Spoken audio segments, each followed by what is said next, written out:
Hello student, most welcome करता हूं आप सभी का बोर्ड ज्ञान अड्डा यूट्यूब चैनल पे। आपने इस वीडियो पे क्लिक किया, इसका मतलब आप भी क्लास 12th में पढ़ते हैं। तो इस वीडियो में अंत तक बने रहिएगा मेरे प्यारे मित्रों, क्योंकि आज का इस वीडियो में क्लास 12th का हिंदी चैप्टर नंबर 7 को देखने वाले हैं। ठीक है, जो कि 2027 के एग्जाम के लिए ये चैप्टर बहुत ही महत्वपूर्ण है, इसलिए इस वीडियो में अंत तक बने रहिएगा। आज का इस वीडियो में class 12th Hindi chapter number 7 का पूरा थ्योरी को बहुत ही आसान भाषा में समझने वाले हैं, इसलिए इस वीडियो में अंत तक बने रहिएगा। इससे पहले का वीडियो में क्लास 12th का हिंदी चैप्टर नंबर 1 से लेकर के 6 तक का पूरा थ्योरी और ऑब्जेक्टिव सब्जेक्टिव को क्लियर करा दिया जा चुका है। तो आपने अगर नहीं देखे हैं तो इस वीडियो के डिस्क्रिप्शन में लिंक मिल जाएगा और इस चैनल में जाकर के आप लोग देख सकते हैं। ठीक है, तो बहुत ही इम्पोर्टेंट है सभी हिंदी सब्जेक्ट का, है ना, जो है ऑब्जेक्टिव सब्जेक्टिव, इसलिए इसे इस चैनल में जाकर के देख लीजिएगा। ठीक है, ताकि आपकी तैयारी 2027 के लिए बहुत ही अच्छे से अच्छे तरीके से हो सके। तो देखते हैं, चलिए बिना समय को बर्बाद किए ही शुरू करते हैं मित्रों आज का इस चैप्टर को। चैप्टर जो देख रहे हैं चैप्टर 7, जिसका नाम है ओ सदा नीरा। ठीक है, चैप्टर का नाम क्या है मित्रों? ओ सदा नीरा। ठीक है, लेखक परिचय देखेंगे। ओ सदा नीरा जो चैप्टर है, इसका लेखक कौन है? तो याद रखेंगे जगदीश चंद्र माथुर जो है ना, इसके लेखक हैं। तो ओ सदा नीरा पाठ के लेखक कौन है? ओ सदा नीरा पाठ के लेखक है जगदीश चंद्र माथुर। ठीक है, आगे फिर देखते हैं मित्रों, है ना। ओ सदा नीरा के लेखक जगदीश चंद्र माथुर का जन्म कब हुआ? तो जन्म 16 जुलाई 1917 को और निधन कब हुआ? 14 मई 1978 को। जन्म स्थान कहाँ है मित्रों? तो शाहजहांपुर, उत्तर प्रदेश। तो याद रखना है, जगदीश चंद्र माथुर का जन्म 16 जुलाई 1917, निधन हुआ था 14 मई 1978 को, और जन्म कहाँ हुआ था? तो शाहजहांपुर, उत्तर प्रदेश राज्य में हुआ था। आपको कमेंट करके बतलाना है कि उत्तर प्रदेश की राजधानी कहाँ है। आपके लिए ये होमवर्क है, आपको ये कमेंट करके बतलाना है। चलिए आगे की ओर बढ़ते हैं, देखेंगे मित्रों, आगे चलते हैं। अगले पृष्ठ में देखेंगे, अगर हम शिक्षा की बात करें, है ना, अगर शिक्षा की बात करें तो ये जगदीश चंद्र माथुर, इन्होंने एमए किया था अंग्रेजी, है ना, भाषा से और इलाहाबाद विश्वविद्यालय से। 1941 में आईसीएस परीक्षा उत्तीर्ण की और प्रशिक्षण के लिए अमेरिका गए और बाद में शिक्षा सचिव के पद पर कार्य किया। इन्हें कई तरीके के सम्मान भी मिले थे। तो पहले ये बात को क्लियर कर लीजिए कि ये ओ सदा नीरा के लेखक जगदीश चंद्र माथुर जो है मित्रों, इन्होंने जो है ना एमए किए थे अंग्रेजी भाषा में, ये एग्जाम में पूछा जाता है। ठीक है, इन्हें कौन कौन सा सम्मान मिला था? तो विद्या वारिधि की उपाधि से इन्हें विभूषित हुए, और इन्हें जो है ना, यानी कि कौन सा? तो कालिदास, है ना, कौन सा? कालिदास पुरस्कार भी इन्हें मिला था। ठीक है, कौन सा पुरस्कार? तो याद रखें, कालिदास पुरस्कार भी इन्हें मिला था।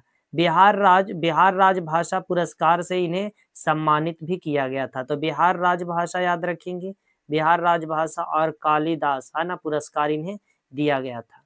आगे देखेंगे प्रमुख कृतियां, तो इन्होंने जगदीश चंद्र माथुर के द्वारा जो लिखा गया है ना, तो इनकी कृतियां मेरी बांसुरी, भोर का तारा, ओ मेरे सपने, कोणार्क, बंदी, उसके बाद जो है ना शारदिया, पहला राजा, और उसके बाद दशरथ नंदन, कुंवर सिंह की टेक, और गगन सवारी, और 10 तस्वीरें, ये सब जो है ना जगदीश चंद्र माथुर के द्वारा लिखे गए लेख है मित्रों। ठीक है, जगदीश चंद्र माथुर की कृतियां हैं। तो याद रखेंगे मेरी बांसुरी, भोर का तारा, ओ मेरे सपने, कोणार्क, बंदी, उसके बाद सर्दिया, पहला राजा, दशरथ नंदन, कुंवर सिंह के टेक, और गगन सवारी, और उसके बाद 10 तस्वीरें, ये सब जगदीश चंद्र माथुर की कृतियां हैं। ये सभी को याद रखना है, एग्जाम के रिलेटेड वो है, बहुत ही एग्जाम के लिए इम्पोर्टेंट है, इसलिए सभी को नोट करते हुए चलिएगा। तो यहाँ तक के क्लियर हो गया कि जन्म कब हुआ, मृत्यु कब हुआ, कौन कौन सी कृतियां लिखी और पढ़ाई किस तरीके से की। ठीक है, अब हम लोग चलने वाले हैं ओ सदा नीरा जो निबंध जो है इसके अंदर, और देखने वाले हैं ओ सदा निबंध को। ठीक है, ओ सदा नीरा निबंध को तो देखेंगे। ओ सदा नीरा पाठ की विधा अगर पूछा जाए तो याद रखेंगे निबंध है, लेखक कौन है? जगदीश चंद्र माथुर है। ठीक है, ओ सदा नीरा निबंध जगदीश चंद्र माथुर की प्रसिद्ध पुस्तक बोलते क्षण से लिया गया है, और इसमें लेखक ने गंडक नदी और उसके किनारे की संस्कृति तथा वहाँ के जीवन को सुंदर ढंग से प्रस्तुत किया है। मतलब क्या है कि ओ सदा नीरा जो पाठ है मित्रों, ये जगदीश चंद्र माथुर के प्रसिद्ध एक पुस्तक है जिसका नाम है बोलते क्षण, इसी पुस्तक से लिया गया है। और इस ओ सदा नीरा निबंध में इन्होंने गंडक नदी और उसके किनारे की संस्कृति और वहाँ के जीवन को बारे में बहुत ही सुंदर ढंग से प्रस्तुत किए हैं। ठीक है, देखेंगे ये गंडक जो है ये चंपारण क्षेत्र से होकर बहने वाली नदी है। यह समय समय पर अपना अपना बहाव और रास्ता बदलती रही है। भगवान बुद्ध के समय इस क्षेत्र में घना जंगल था, पेड़ों की जड़ों में पानी रुका रहता था, बाढ़ आती थी लेकिन वह बहुत भयंकर नहीं होती थी। एक बार गयासुद्दीन तुगलक ने हरि सिंह देव पर आक्रमण करने के लिए जब जंगल कटवाए तब धीरे धीरे जंगल समाप्त होने लगे थे। ये कौन लिख रहे हैं? तो जगदीश चंद्र माथुर लिख रहे हैं कि गंडक नदी के किनारे पर ये सारे जंगल थे और गंडक जो है ये चंपारण क्षेत्र से, बिहार के चंपारण क्षेत्र से गुजरती है। ठीक है, आगे फिर देखेंगे मित्रों, वीडियो में अंत तक बने रहिएगा। चैनल पे नए तो सब्सक्राइब कर लीजिए और वीडियो अगर अच्छा लग रहा है तो इसे लाइक जरूर कर दीजिएगा। गंडक नदी प्राचीन इतिहास और वर्तमान के बीच एक महत्वपूर्ण कड़ी है। अनेक महात्माओं और संतों ने इसके किनारे तपस्या भी की होगी, लेकिन गंडक कभी गंभीर नहीं बन सकी क्योंकि इसकी चंचल धारा के कारण इसके किनारे बने तीर्थ स्थल भी अस्थायी रूप से विकसित नहीं हो सके। गंडक ने अपने किनारे बहुत कम स्मृतियां छोड़ी हैं और यहाँ भवन, मंदिर और घाट भी बहुत कम दिखाई देते हैं। हवाई जहाज से देखने पर गंडक घाटी के दोनों ओर जो है ना अनेक ताल दिखाई देते हैं। हवाई जहाज से देखने पर अनेक दोनों ओर पे अनेक ताल दिखाई देते हैं। इनमें सबसे प्रमुख एक बड़ा सरोवर है जिसके चारों ओर जंगल है। एक बड़ा सा क्या है, सरोवर है और चारों ओर में क्या मौजूद है, तो इसके चारों ओर में जंगल मौजूद है और इसके बीच एक जो है ना द्वीप भी दिखाई देता है। ये जहाज से देखने पर हमें बहुत ही ऊपर ऊंचाई पर जाने के बाद ये ऐसा नजारा देखने को मिलता है मित्रों। गंडक नदी का जल सदैव चंचल रहता है और इसके कारण कई पुराने तीर्थ अब जो है ना खंडहर के रूप में दिखाई देते हैं।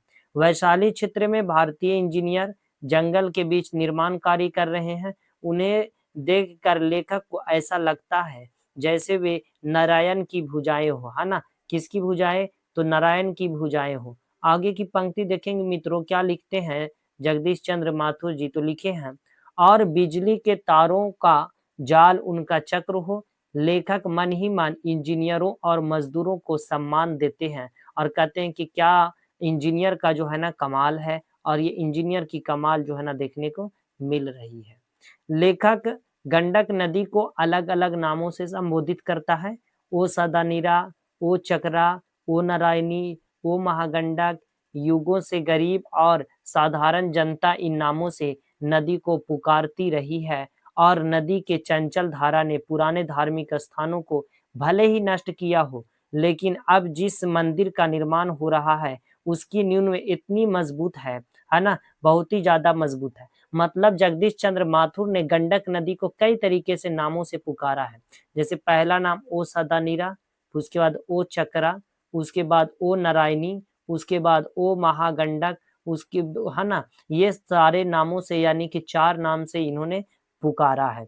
ठीक है, और इस तरीके से इन्होंने वर्णन किए हैं ओ सदानीरा चैप्टर में। ठीक है, तो इस तरीके से वर्णन करते हैं और इन्होंने कहा कि ये जो है ना इतने चंचल धार्मिक स्थानों को भले ही नष्ट किया हो, लेकिन अब जिस मंदिर का निर्माण हो रहा है उसकी नींव इतनी मजबूत है कि उसे आसानी से नष्ट नहीं किया जा सकता, क्योंकि उसकी जो है ना नींव में बहुत ज्यादा क्या है, तो बहुत ज्यादा मजबूत है। तो मित्रों ये था आज का वीडियो क्लास 12th का, है ना, क्लास 12th का हिंदी चैप्टर नंबर, है ना, कितना, तो चैप्टर याद रखेंगे, चैप्टर नंबर 7 जिसका नाम था ओ सदा नीरा। इस चैप्टर का थ्योरी, है ना, आप सभी को कैसा लगा कमेंट जरूर करिएगा। ठीक है, और अगले वीडियो में इसी चैप्टर 7 से रिलेटेड मोस्ट जितने भी वीवीआई ऑब्जेक्टिव प्रश्न होंगे जो कि 2027 के लिए इम्पोर्टेंट होंगे, वो सभी प्रश्न को लेकर के अगले नेक्स्ट वीडियो में आने वाले हैं। इसलिए चैनल पे अगर नए हैं तो चैनल को सब्सक्राइब कर लीजिएगा, वीडियो अगर आपको हेल्पफुल लगा है तो प्लीज़ इसे लाइक कर दीजिए, चैनल पे नए हैं तो सब्सक्राइब कर दीजिए और अगर वीडियो अच्छा लगा है तो इसे लाइक ज़रूर कर दीजिएगा। वीडियो के इस चैनल पे जो है ना आपको सभी हिंदी, हिस्ट्री, ज्योग्राफी, पॉलिटी सभी जो है ना 12th आर्ट्स की संपूर्ण तैयारी कराई गई है, तो इस चैनल के अंदर जाकर के आप लोग अपनी तैयारी को बेहतर से बेहतर बना लीजिए, ठीक है? मिलते हैं अगली वीडियो में, तब तक के लिए पढ़ते रहें, मस्त रहें, स्वस्थ रहें। जय हिंद, वंदे मातरम।